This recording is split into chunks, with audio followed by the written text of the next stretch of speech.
Hello, my name is Alicia Toscano.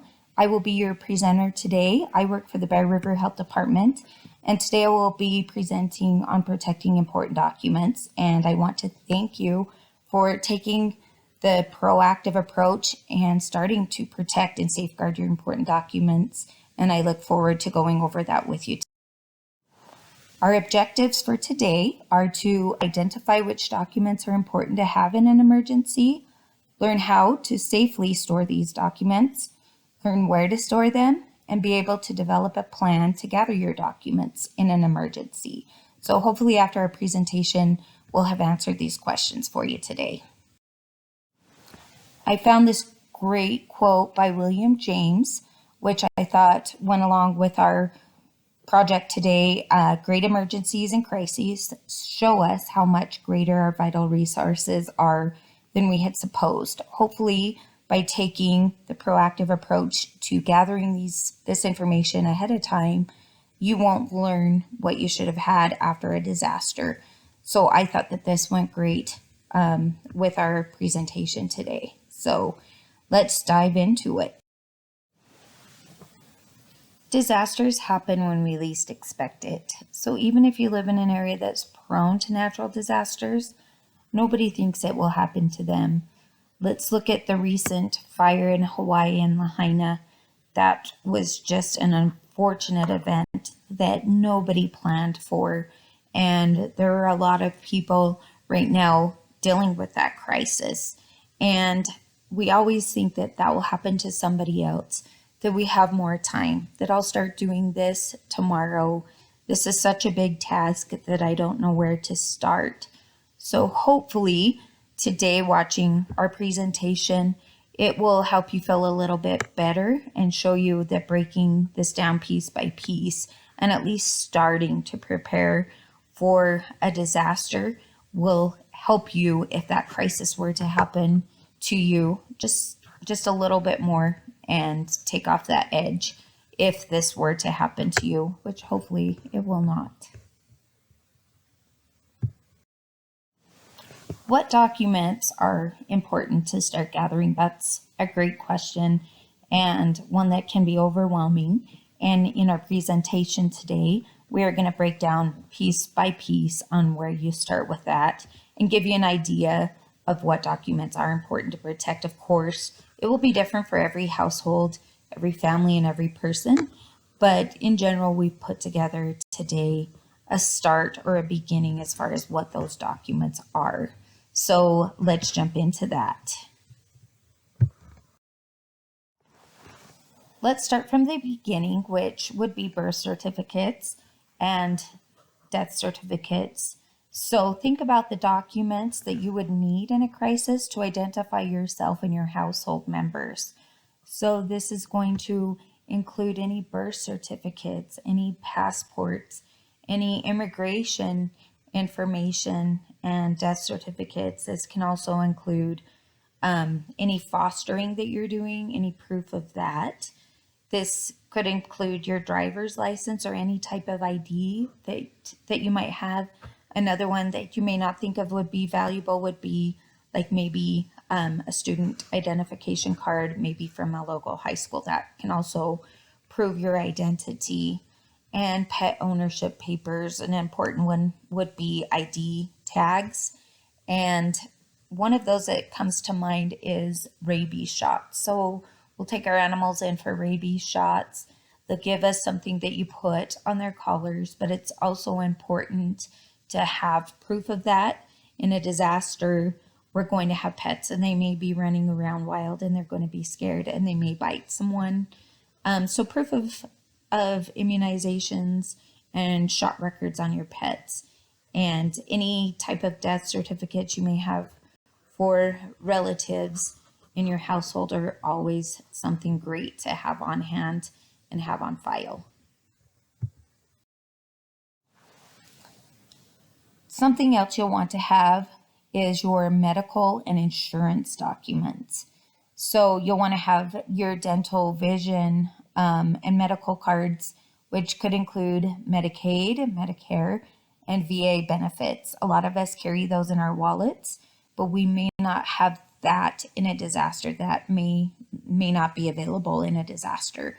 So make sure that you have copies of these as far as a paper copy, perhaps in where you're collecting these important documents, or scanned into a drive, which we will go over later in this, because you'll need access to yours and your loved one's medical records. So have a list of medications maybe that everybody is taking in the house. I know that changes all of the time, but maybe there's somebody who's diabetic, and having a list of those medications or any allergies, medical equipment such as oxygen, CPAP devices, and where you get those from could help if something happens to you in a disaster and you're caring for somebody.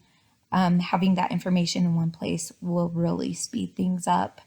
A living will, medical power of attorney, or a DNR, do not resuscitate. Those are invaluable to people if something happens to you, to pull out as far as going to a hospital. A lot of times when you check in for procedures, they will ask those questions, so they may have that information in a local hospital, but definitely have that information available where you're keeping your important documents for family that has to deal with those situations. And any caregiver agencies or contracts that you have, maybe you have a home hospice and healthcare nurse coming in to help out with family, make sure you have their information for family to contact. Disability documents and doctor contact information is also great as well, for people that maybe are unable to in your household speak up and say who their doctor is. And disability information as well is great to have. And then you don't want to forget your financial records and information. So be sure to take pictures of your debit and credit cards, and then you can back these up to your cloud database along with the following items, such as household information. And this would include perhaps your homeowner's insurance and where to go in a disaster. It could also include any warranties on appliances. A lot of people will put together VIN numbers or ID numbers on the back of their television and just have that available in case of a fire or a disaster. Any vehicle information, such as titles that you might have, and VIN numbers, that type of thing, so that if something happens to the vehicle, you have proof that you owned that vehicle and that information is there. Again, any financial account information. This would include savings accounts, checking accounts, stocks, bonds. That information may be a retirement fund. You'll want to have information for that. Life insurance, any source of income that you may have. And a lot of us have sources of income that if something happened to us, and somebody has to take over for us, what exactly is coming into these bank accounts and what is coming out. So bank account information is especially important. So make sure you have all of that on hand, and think about maybe if you weren't here or you were just out of commission for a little bit, what would family need as far as going on with day-to-day tasks? And you don't want to forget your important valuables and priceless and personal items. So be sure to safeguard these as well. So that includes personal mementos, family photos, and keepsakes. So if you have older photo albums that have been passed down for generations, make sure you maybe go in ahead of time and have those photos scanned and put into a thumb drive, so that if a disaster happens, you don't lose that information. Look into that. A lot of us have old photo albums that may not be passed down, but they may be from our kids from years past. Make sure you scan that information in. If you save your information in a safe, which we will go over later, you could put those important valuables such as rings and family heirlooms, necklaces. But then don't forget about stocks, bonds, which we kind of went over in the last video, any gold and paper currencies that you might have. And again, we'll go into in the next couple of slides how to maybe safeguard gold. Art is a different category, you may want to look into how, if you have a valuable painting or picture on your wall, like how you can safeguard that in case something happens.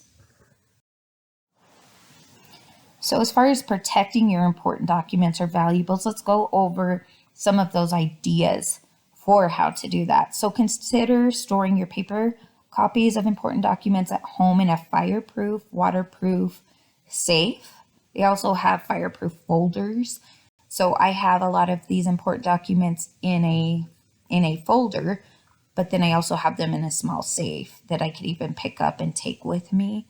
You also have the option at your local bank to get a safety deposit box where maybe you wanted to keep items such as gold and silver and some of these valuables.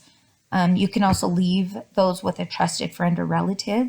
But another great idea is if you download these items onto a thumb drive, maybe make two and give them to a relative to have in case your thumb drive, something does happen to it. You'll also want to store any electronic copies of important documents in password protected format. So again, in a flash drive, waterproof safe, and secure cloud-based services. And more food for thought. Think about where you store your belongings and ways to better protect these. So if you're storing a lot of things in a basement, think of flooding. So keep them up higher, maybe not so close to the ground. And if you are prone to flooding, that type of thing, please make sure maybe you store things upstairs instead of in the basement, so at a higher location. That could be a thought that may turn out to be very valuable as our basements flood and things like that. So emergency or hotline contact information for your household. Again, this is ever changing, so maybe it's something you want to add to a yearly checklist. Your employer and supervisors, in case something were to happen to you and your family had to let your employer or supervisor know that, or their employer or supervisor know that they won't be into work for a while. Schools, most of us know where our kids go to school, but maybe another caregiver might not. And so a phone number for the school, the teacher's name, houses of worship, so churches can be a valuable resource in a disaster. So maybe where you're going to church, who to contact at that church, any social service providers. Again, this would be VA, things like that, and your homeowners association. So HOAs, if you have those, this would be a great place to have that information. And then home repair services like your utility companies, plumbers, roofers, and again, any warranty information that you may have on appliances in case of a flood is great to have here. And again, this may be something you need to go through and update from time to time. Maybe put it on a yearly checklist to update that as things change. So additional resources. Next, I will present you with other places than this video to find important information as far as to protecting your important documents. Here you'll see a link to ready.gov. It is a resource that has checklists for you, things and activities that you could do as a family. You can simply pull out your device and pull up your camera and scan this QR code. Or better, if you're on a laptop or home computer, you can go to ready.gov, and they go into individual disasters that will also have checklists and things that you might need to do to prepare for that. And you and your family can sit down and do that together. This is a great resource, so please check into it and see how it can help you. I'm sure everybody will find something on there that will help them in a crisis. If after our video today, if you do have questions or comments, please feel free to reach out to us at roadmap@brhd.org. We look forward to any questions or comments that you might have, as well as if you visit ready.gov or you can't find some information that you think you might need, please feel free to reach out to us, and we would be happy to help or to further assist you with that. And thank you for taking part and watching our video on protecting your important documents. I hope that you learned some valuable information from today's presentation, and it was a pleasure presenting this to you. Have a great day.